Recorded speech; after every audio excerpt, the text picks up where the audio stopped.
Is Louie here? Hi, I'm here. I can't see who else. You're the first person that's popped up. Okay, you took us live, it looks like, yes? Yeah. Oh, yes. Probably want to undo that real quick. Oh. Is Louie in? Oh.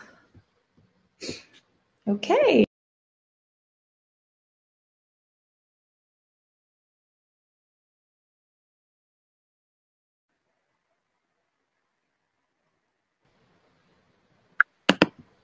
It's okay. Looks like we are ready to go. People have joined us. Louie, where is Louie with us? Let's see. Okay, we are, yeah. Let's see. So, Leilani, I'm just a little worried. We don't have Louie with us, do we? Is there? I don't know what to hit. Nope. Okay. All right. We are going to.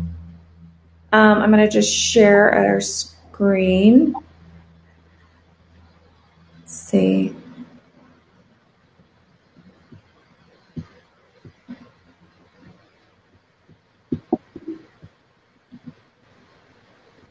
Okay, guys, just hold on a second. We're getting Louie. There he is. Louie's here. Hey. Hi, Louie. We are on.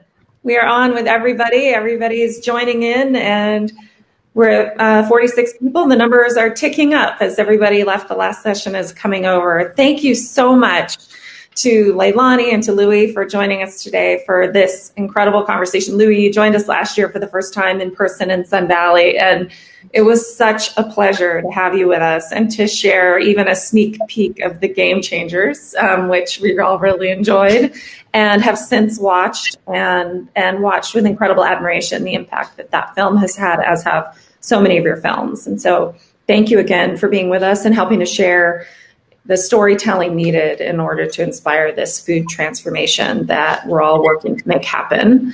I'd like to just introduce Leilani, and then Leilani will be our host for this session. Leilani Munter is an incredible dear friend, at least 10 years now of collaboration, working to make impact in our world. And Leilani Munter, she's an environmental activist, documentary filmmaker, biology graduate, and a retired race car driver. I had the honor of watching her race multiple times at Daytona and Chicagoland, and in her incredible cars for causes, always only for causes, and really raising so much awareness by being in front of millions of people and racing to show people the future, whether it was energy freedom or the Cove, or a vegan diet or 100% renewable energy.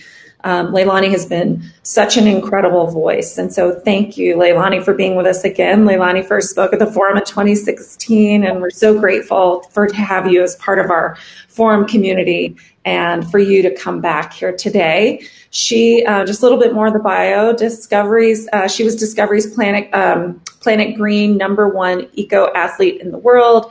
Elle Magazine awarded her their Genius Award. Sports Illustrated named her one of the top 10 female race car drivers in the world. And Leilani in 2007 began adopting endangered rainforests to offset the carbon footprint of her race car and protected over 1,500 acres of rainforest. She is on the board of Louie's Oceanic Preservation Society. And of course was actually in Racing Extinction, was featured in the film Racing Extinction. So Leilani, thank you so much for everything that you do day to day in your life and have done through your career to make a difference. With that, I'll pass it over to you. Thank you, Amy. I appreciate it. It's so nice to be back with you again. And I am honored to introduce your next speaker, Academy Award-winning director Louie Psihoyos. Louie is recognized as one of the top still photographers in the world, creating iconic images for National Geographic for 18 years and hundreds of covers for other magazines. In 2005, Louie pivoted from still photography when he and Silicon Valley entrepreneur Jim Clark co-founded the Oceanic Preservation Societies. Louie's first documentary film, The Cove, exposed a little town with a very big secret, the annual dolphin hunt in Taiji, Japan, and its ties to the dolphin captivity industry. The Cove went on to win the Academy Award for Best Documentary Film of 2009 and over 75 other awards, making it the most winning documentary film of all time. The second film is the Emmy-nominated film Racing Extinction, which follows the team of artists and activists as they expose the hidden world behind the sixth mass extinction of species.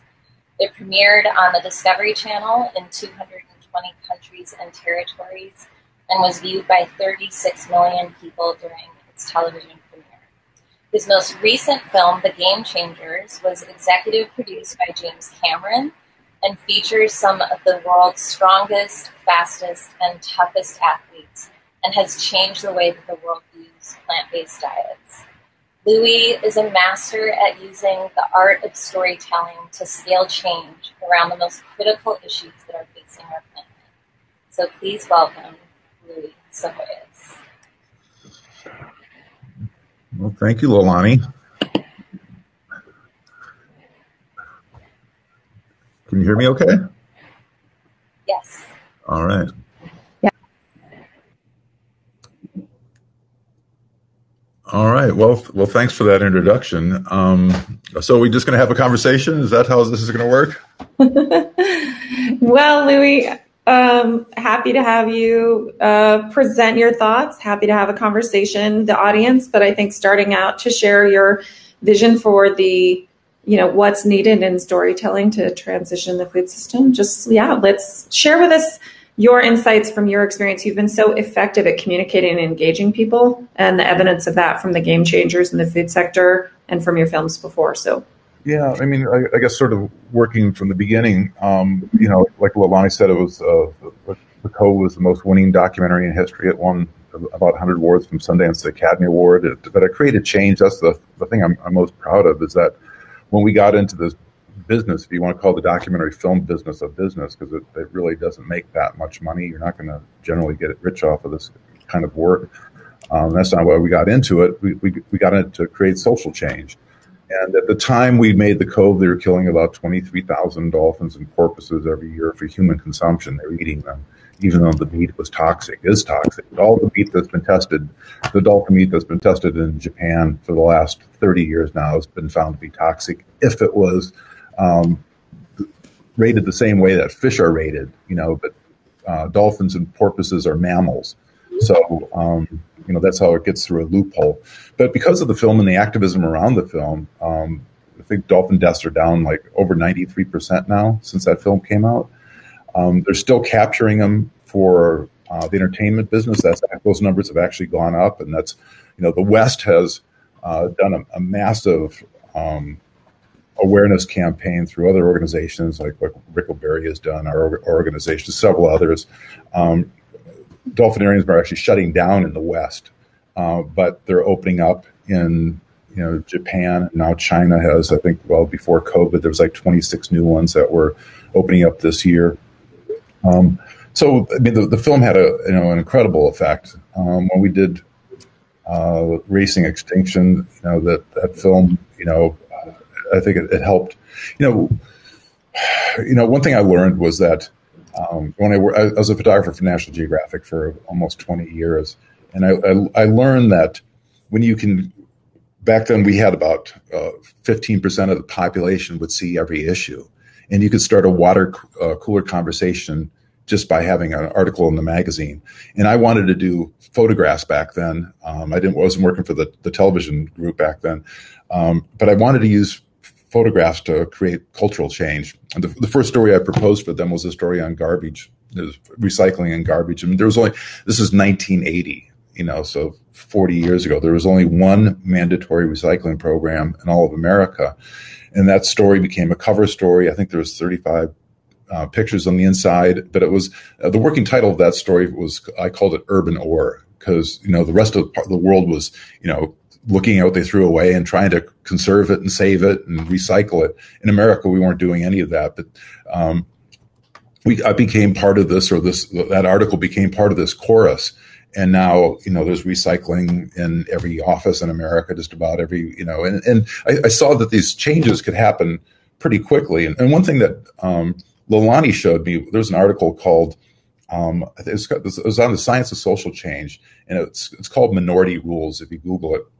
But basically, the upshot of that talk was, or that study was, that once you get 10% of the population 100% committed to the truth, an idea, that these social movements take off like wildfire. And they ran models with the suffragette movement, women getting to vote in America, the civil rights movement, and of course we still have a lot of work to go with that. And Arab Spring, but you have with both those last two movements, you have the opposition trying to throw cold ice onto this steam that's being generated.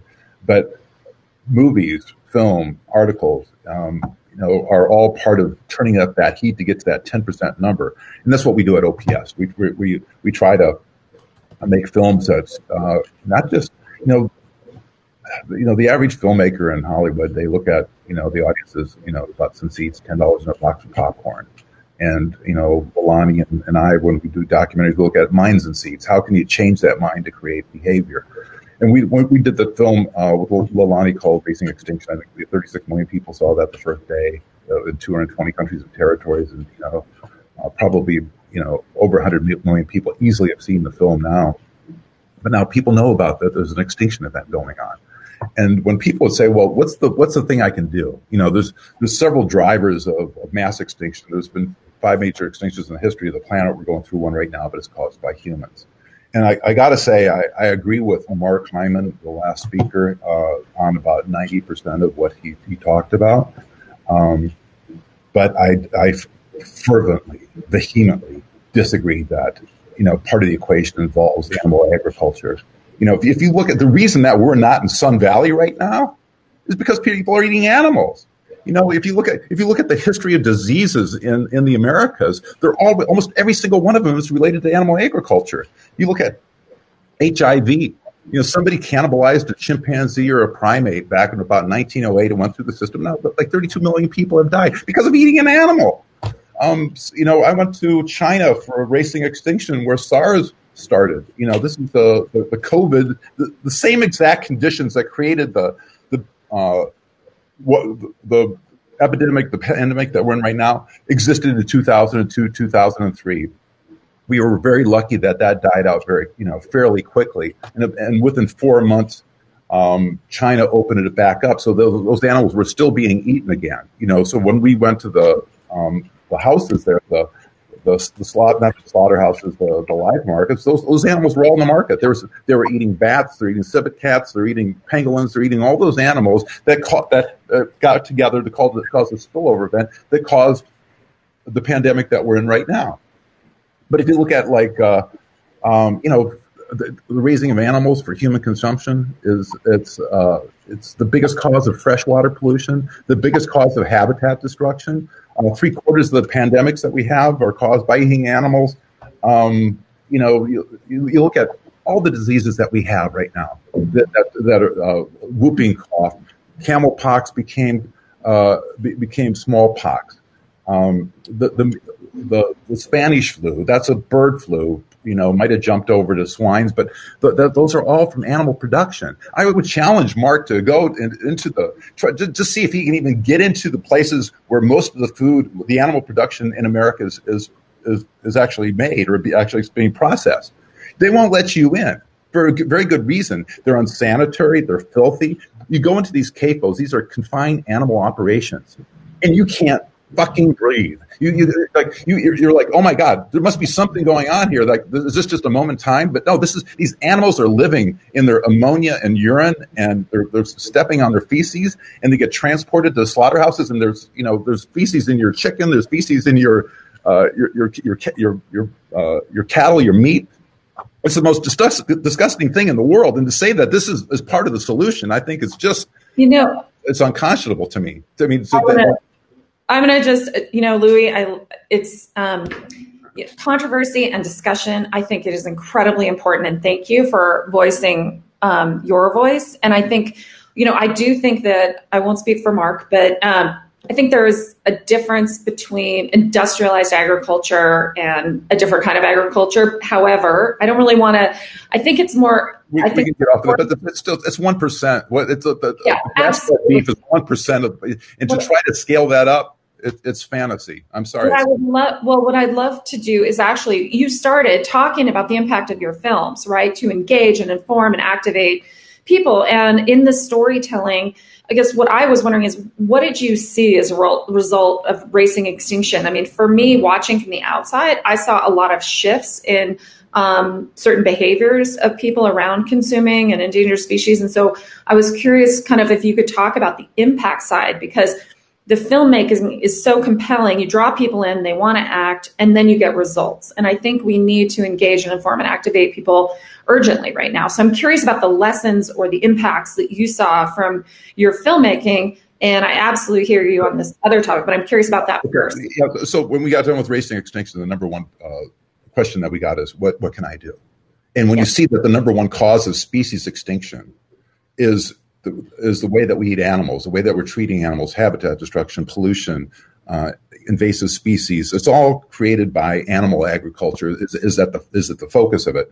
So we thought, well, let's make a film about food.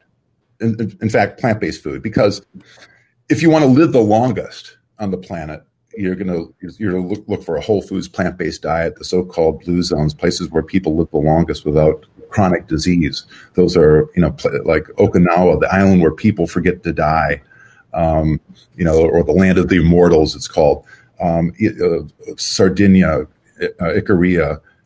There's one in Loma Linda. These are all these are places where people live the longest without chronic disease, and about 95% of their calories comes from a whole food plant-based diet. And you were looking at, we looked at the data and we saw that if this is a solution, why aren't people adopting it? It's because we were stuck at about 2 to 5% of the population identifies themselves worldwide as vegetarian or vegans, and we thought, okay, well, as Mark says, it's the way what we eat is at the nexus of everything. I think everybody on this call here cares about. It's the biggest cause of everything we're talking about: climate change, species extinction, health problems. And we found out that the biggest problem that we had were the males, because we're marketed to. We're told to be big and strong, to have virility, to have endurance. You have to have meat. You have to have animal products. And so we're brainwashed by the industry, the same industry that Mark was talking about. Yeah. And so we realized we had to combat that. So we looked at the data, and the data shows that the American man will listen to athletes. So we decided to use athletes. So, one of the world's strongest guys by several metrics, carried more weight for than any but human in history, Patrick Baboumian. Scott Jurek, probably the most accomplished ultra runner in the entire world. He ran the Appalachian Trail. We were with him for 46 days. He did 2 marathons a day, almost 2 marathons a day, with 10,000 elevation and descent every day for 46 days straight. I did 15,000 steps the other day, and I about died after about 3 hours. This guy's running like sometimes 24/7, plant-based diet. We do this famous, experiment, and it's not a scientific study, but we just showed that, for virility, that at least with the small experiment that we did, that males had about a 350% longer duration erection after one meal on a plant-based diet, as opposed to the same people doing a meat-based diet just after one meal, and a 10.4% bigger, harder erection. So we did this film, and in the first 9 days that The Game Changers was on Apple iTunes, it was the most watched documentary and most watched independent film in their history after 9 days. Then about a month later, we were on Netflix, and that's Netflix is a place where about 75% of Americans get most of their documentary content. And then we were told by somebody within Netflix will not release the data of of how many people actually saw it, but we were told that it was, at that time, I think probably before Tiger King, the most watched documentary that they had. And the searches for plant-based diet is one of the ways that you go online and try to figure out like what's trending. And searches for plant-based diet went up 350% worldwide in the first 30 days that the film was on Netflix. And one thing that Netflix told us was that the most watched, the country that had the most watched per capita was Australia. And I happened to be doing a trip. This was just right when COVID was hitting, so it was like the first week of February. I did literally a trip around the world where our team was the fastest the team to ever step on every continent, because somebody was trying to the guy that was doing this event was running a marathon on every continent, trying to do it the fastest anybody had ever done, and he did it.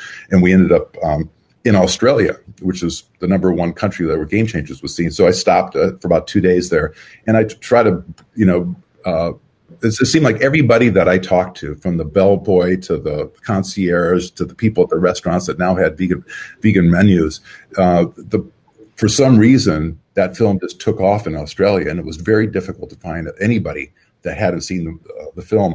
In fact, there's one guy that I did meet that didn't see it, but I worked with him at the United Nations when we projected endangered species onto the General Assembly building there. And he said, "Louie, I haven't seen your film, but I'm going to have to see it, because if I have a dinner party at my house, nobody's going to come unless it's vegan." So I know that the film has gone through culture. We know, several tens of millions of people have seen the film, and it has we figure about 15% do conversions. So we've created, several million, vegans and vegetarians worldwide easily. And we're now since then, 8% of the youth now identifies in America as vegetarian or vegan, and 2% adults. So we're at that 2% figure now, where I think, these food to me is like a technological problem. Animals are just a very poor way of getting your protein, your nutrition. And if you look at all technological problems, there's they go through the culture extremely quickly. It usually takes about 10 to 12 years. I may have mentioned this last year, but 13 years ago when the iPhone came out, we were punching the number 2 key on our flip phone 6 times to text a capital C. When you look at the advent of the car in the year 1900, there's a very famous photograph done Broadway, looking down on Broadway from about 12 stories up, and it's all horses except for one car. And then 13 years later, the 2013 Easter parade is completely reversed. So that now it was all cars, and then find the horse. Now remember, people say, well, horses were great, a great form of transportation. It was 300,000 horses. Remember, 1900, there was 300,000 horses in New York. 20,000 of them were dying every year and just left out on the street. That's, it comes out to like 60,000 gallons of urine being stepped on the street. There's, very little to pick up the horse manure, so it's being dragged into their houses. It's, sailors could smell New York City 6 miles away because of all the horses and the feces that were going on in the streets. So 12, 13 years later, that's it. Louie, so thank you. So I was just going to ask a question, actually, because we only have a few more minutes, and I was really interested in a couple things. One, it sounded like when I heard you speak earlier about your goal is to really hit that 10%, convince the 10% and then help to drive the movement forward. And I've heard John Krosnick from Stanford, who's also a communications expert, also use a similar number. And so you identified the audience and the credible messengers, the athletes. And so I'm curious on that front, as documentarians, others are working to use communication to engage and activate the public around our food system, around well-being and the climate. So any top level takeaways as kind of a final guidance? You've had the success of driving impact from each of your films. Just top level takeaways for as they're thinking about making a documentary that doesn't just sit, but actually drives action. Yeah, I mean, I think most documentary filmmakers make the mistake of trying to make a film that makes them feel right instead of effective.